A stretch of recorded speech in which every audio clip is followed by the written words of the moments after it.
Hello everyone, welcome to my channel. Today I'm going to talk about private equity investing.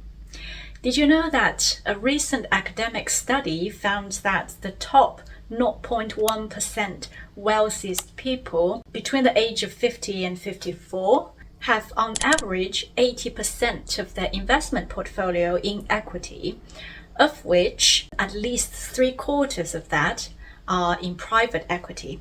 And they would have held that kind of proportion of private equity for the previous 23 years, according to the study, which means from the age of 27 to 31 and onwards, these people have a substantial amount of their portfolio invested in private equity. So that got me interested in finding out how for individual investors like you and me, we can also build our portfolio in private equity. There has been an increase in the accessibility of the private equity market for individuals.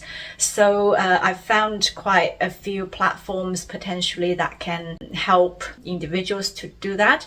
So I think this is going to be the first of many videos I'm going to make about how to do your own research on private equity investment and also which platforms potentially are at your fingertips. For this video, I'm going to talk about the concept of preferred shares. To me, it's quite an important concept because preferred shares often are not seen as a great investment opportunity in the public market, but what I found is that it's very different in the private market. So if you're looking to buy shares of a private company, preferred shares can offer quite a lot of advantages and protection.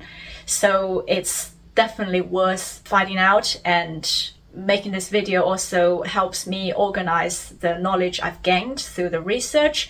And at the same time, I hope it's going to be useful to you too. So let's get started. To start with, I want to give you a few basics about what's normally required for an individual to access the private equity market, which seems quite common across all the platforms I've found for private equity investing. So first is that you usually need a minimum amount for investing. For example, on Hive as a platform, the minimum usually is $25,000, and I've seen some opportunities that require a commitment of at least $50,000. So that's something to keep in mind. And secondly, you need to be an accredited investor, which by definition would mean either having an annual income of $200,000 to $300,000 US with just your income, or it can be jointly with your spouse. Alternatively, you can qualify as an accredited investor by having a net worth of at least $1 million US. Typically, you would self-certify those levels of wealth or income in order to be admitted onto the platform or access the opportunities they provide. Another 2 points worth mentioning is that usually on these platforms, they are brokerage platforms. They facilitate the opportunities and provide access for individual smaller investors. However, they don't provide investment advice, and you need to do your own research, and you need to understand the private equity market and the company you're interested in, and be comfortable with the risks as well as holding the investment for the long term. And as accredited investors investing in the private market, you are not usually given the kind of protection afforded to retail investors buying into a public market on largely available platform like Hargreaves Lansdown or Fidelity, etc. Lastly, it's worth knowing that a lot of opportunities for private equity investing are through a pooled fund. So that each individual going into the funds does not have to put up a huge amount of capital. So then opportunity becomes much more accessible. And to do that, these platforms typically provide a single asset fund or SPV. As a individual investor, you would buy a unit of this fund, and this fund will in turn hold this one company's share. And typically 1 unit of the fund would equal to ownership of 1 share of the private company. So then that would be called a single layer fund structure. There is also a dual layer fund structure, which means the fund itself doesn't hold directly the share of the private company, but instead it holds another fund that holds the share of that company. It sounds a bit complicated, but the reason behind that is for accessibility purposes. It does then increase counterparty risk because there are 2 layers of fund and there are more things that can go wrong with another counterparty. So you have to balance that out with how attractive the investment opportunity is to you and how much capital you are putting up. Now I want to talk a bit about preferred shares. Originally, I read a lot about preferred shares in a public market concept and then realized this is very different from venture investing. Preferred shares in the public market works more like a bond. It doesn't provide a lot of potential for price appreciation, and in a lot of ways a lot less attractive, but I won't go into the details of that because that's another topic. But in private equity investing, it's actually very common for venture investors to negotiate preferred terms for protection of their capital. Whilst as individual investors, we don't necessarily negotiate those terms ourselves. Typically through these platforms, you would buy shares from these early stage venture investors who have already negotiated these terms. And when you buy shares from them, it can be the preferred share class and carrying those advantageous terms. So there are a few key factors to look out for when you are considering buying preferred shares in a private company.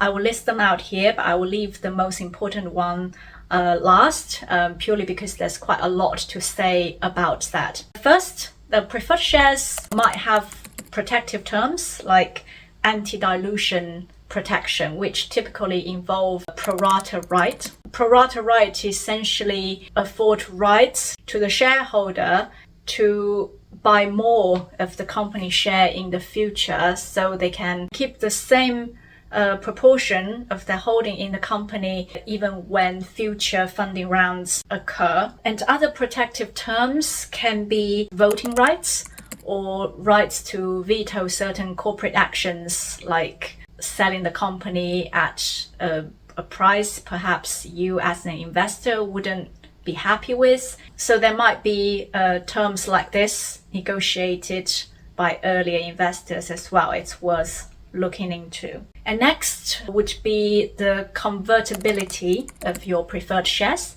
Typically this is built into preferred shares of private companies. So when a company becomes public or being acquired by another company, preferred shares would automatically convert to common shares. But this is a very important dynamic. As the investor, I would want to know for sure in writing that this is going to happen at a future liquidity event. And the next point may not be typically applicable to private company shares, but because it's quite a common feature of public equity preferred share class, I want to mention it here as it's something that's worth asking about when you're doing your research. And this is about the dividends and callability of your preferred shares. Typically in public equity, preferred shares would pay a fixed percentage of dividends, and a lot of time preferred shares also has a callable feature, meaning the issuing company itself has the right to buy the shares back from the preferred shareholders when the market is moving in a way that's in their favor. Because preferred shares typically pay dividends in the public market, when the interest rate goes down, the company can get cheaper funding. They can activate the callable feature of these shares and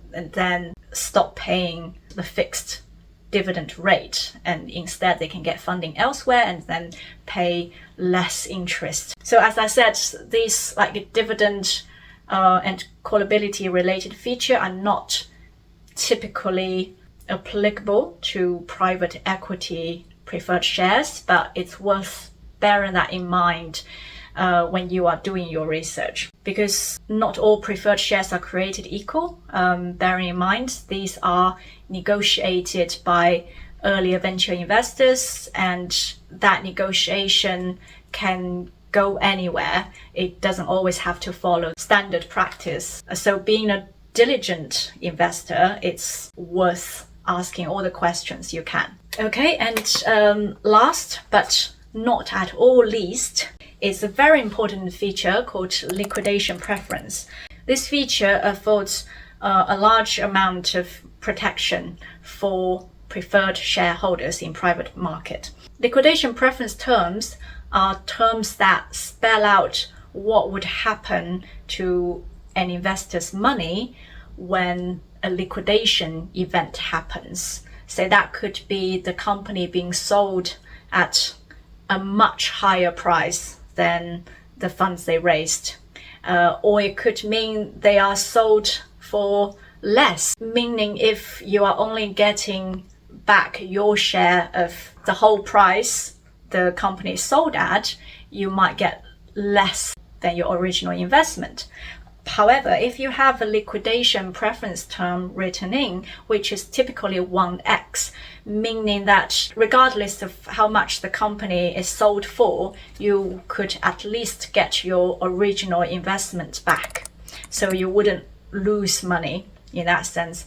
And sometimes the venture investors might have negotiated an even better term, and meaning the liquidation preference term affords 2x of your money, meaning no matter how much the company is sold for, as long as it has enough money, you are entitled to get back 2 times of your investment, which is a fantastic term, right? But I think typically it's 1x, so that really reduces the amount of risk you're taking. So let's talk about the difference between participating and non-participating liquidation preference terms. I'll start with non-participating. Let's look at a scenario.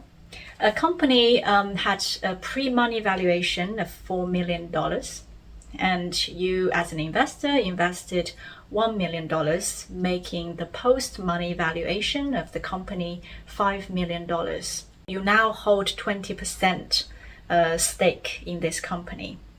If you have a non-participating liquidation preference term giving you 1x of the money you invested in, at the time of liquidation, say the company didn't do that well and they are sold for $3 million only, less than their previous valuation.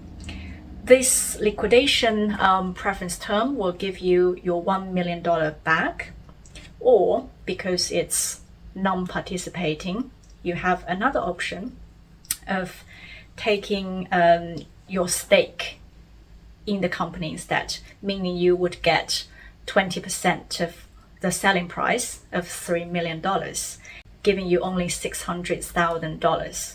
So it's a no-brainer as to which option you'd go for. You would want your 1 million back at least. However, if the company does really well and gets sold later on at $30 million, you also have the option of either taking your 1 million back, or you take 20% of 30 million, which would give you 6 million. Again, it's a no-brainer. You would go for the 6 million. With non-participating terms, you can only choose one or the other. However, if you have a participating liquidation preference term, you would have returns from both calculations, meaning you would get your 1 million back at the very least, and on top of that, you would still participate in the remaining amount in the company's selling price. So in our previous example, if this same company with 5 million post-money valuation and you have 20% staking, if it's sold at 3 million, you would get your 1 million back plus 20% of the remaining 2 million. So this would give you $1.4 million in total.